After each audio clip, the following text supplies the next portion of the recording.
Hey guys, how's it going? My name is Brendan and welcome back to the channel. And today I want to talk about whether the crypto market is on the brink of its next pump or whether it's about to see a fairly large dump. Because what we're seeing in the news is a lot of conflicting data and information, and my hopes is that in this video I'm able to clarify everything for you, catch you up to speed, and then give you a proper analysis of where the crypto market truly is. So if that sounds interesting, make sure you stick around for the entire length of this video, as there will be important information discussed the entire way through. But with that being said, let's go ahead and begin this dive into everything that's happening here. Now to start things off, we're seeing a lot of news articles like this one, saying Coinbase is off to a great start to the year from JP Morgan, and Coinbase staking is fundamentally different from what's happening with Kraken.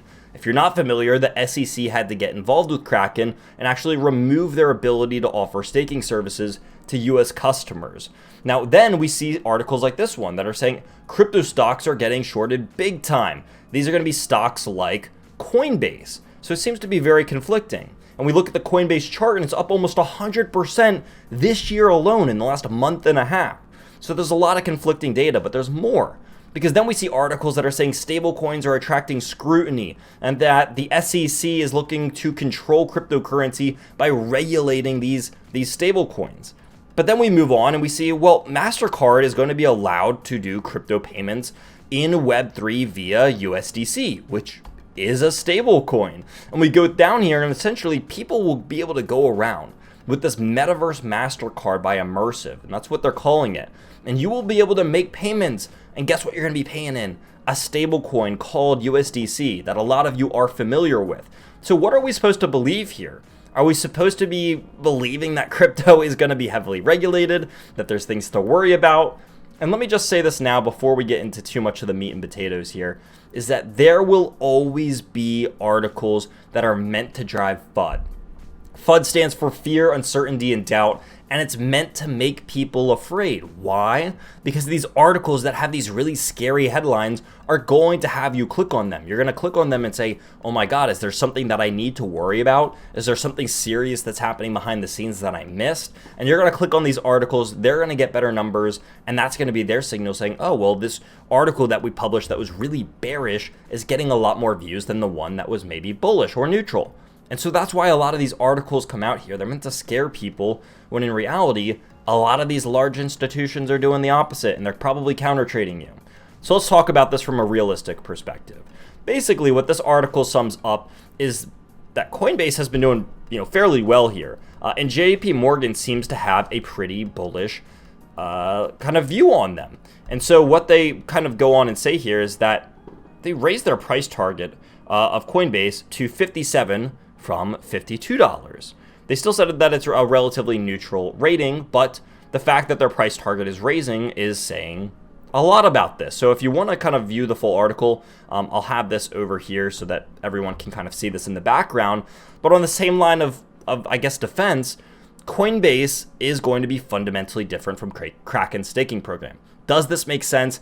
Is it even possible? The answer is yes. Coinbase and Kraken are two completely separate exchanges. Coinbase is US regulated, and Kraken is fairly regulated inside of the US as well.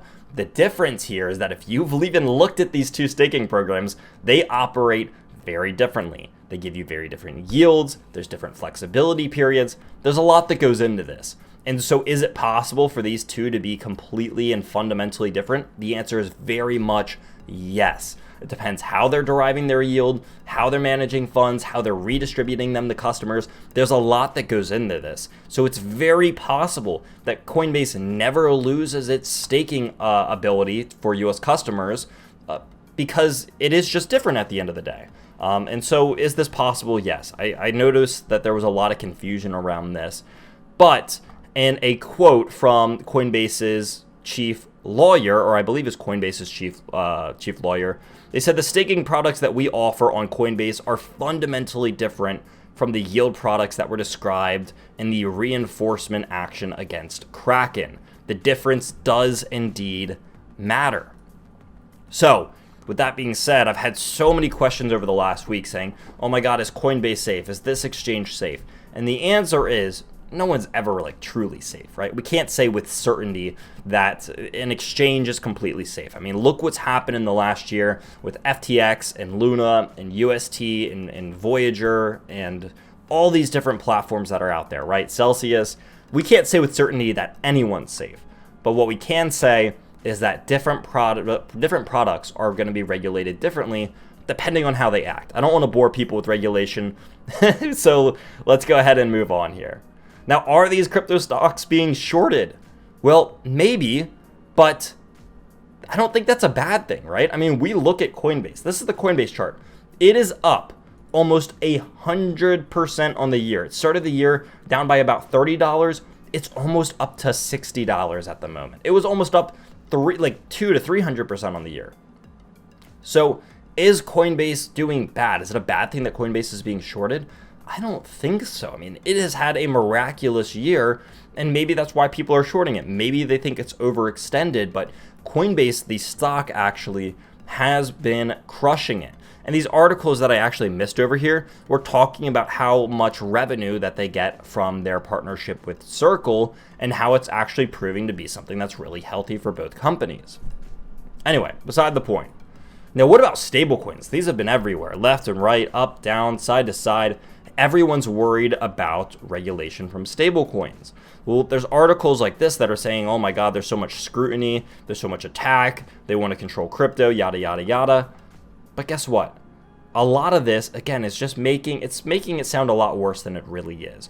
You go over to this and you're saying, okay, well, is this really going to happen? Well, I don't think so. I would imagine that MasterCard has a pretty good grasp of the situation and that they wouldn't be making these major products and continually trying to work with crypto if they saw that it was about to get, if something bad was about to happen to it. We're talking about one of the largest finance-related companies in the world, and they have a pretty good understanding of what's happening in the world of finance. You see what I'm trying to say here? So anyway, with MasterCard allowing their new card to come out over here, essentially what this will be, and we talked about this a little bit earlier, is that the new Metaverse MasterCard will be kind of brought together between a partnership of Immersive, and I hope I'm saying that right, and MasterCard. And what people will be able to do over here is they will be able to go out, spend or use this card on digital, physical, and metaverse worlds, meaning that you'll be able to use it in the metaverse, you'll be able to use it digitally online, and you'll be able to use it physically at brick and mortar locations. And all of these you will be paying with USDC, which is just a US dollar backed stable coin. So again, I don't see anything crazy happening to the world of stablecoins right now. There's just, I think it's unlikely. A lot of these articles are just going to make this sound way worse than it's actually going to be. And also, you have major players in the world of finance and money transfers that are actively using and making partnerships with stablecoins. And I just don't see them doing that, right? These people have way more insight, way more knowledge than you or I have as just the average everyday investor. And if they're making these kind of decisions right now in the heat of everything that's going on, they probably have a good idea that things are going to be okay. So that's all I have to say about this zone. Before I go, I want to take a quick look at this Bitcoin chart because we are falling a little bit on the day. And I know some people like to view what's happening with the charts. So let's zoom out over here so that everyone can see what really is happening behind the scenes. Well, if you remember, we've talked about this $25,000 resistance zone, right? The bottom of this Terra Luna and UST crash came back up. What was previously support turned into resistance. We saw a big rejection of around 40%. Then we came back up to this zone, rejected it, came back up recently, and we've just been hammering away at this thing for almost a week or two, trying to break out. I mean, look at the sheer amount of candles that we have over here that are trying to break through this resistance zone. Now, it looks like we saw another rejection again. This could be something where we come back down and use maybe the top of this range as a support area. It's very possible. If not, we could even come back down to maybe 22,000 and bounce there. The point is, there's a lot of support underneath us, but we're still very much range bound on Bitcoin in between maybe 20 and 25,000. So until one of these big zones break, either to the upside or the downside, those are the important things to watch out for.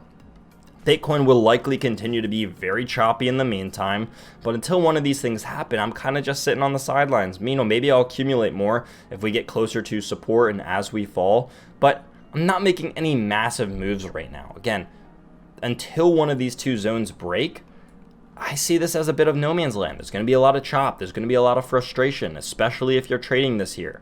So just understand that. But that's going to round us up for this video, everyone. I hope all of you did enjoy, and if you did, consider smashing that like button, smashing that subscribe button, and dropping me a comment in the comment section down below. But until Friday's video, or excuse me, next week's video, there will be no video this Friday. I hope all of you have a great day.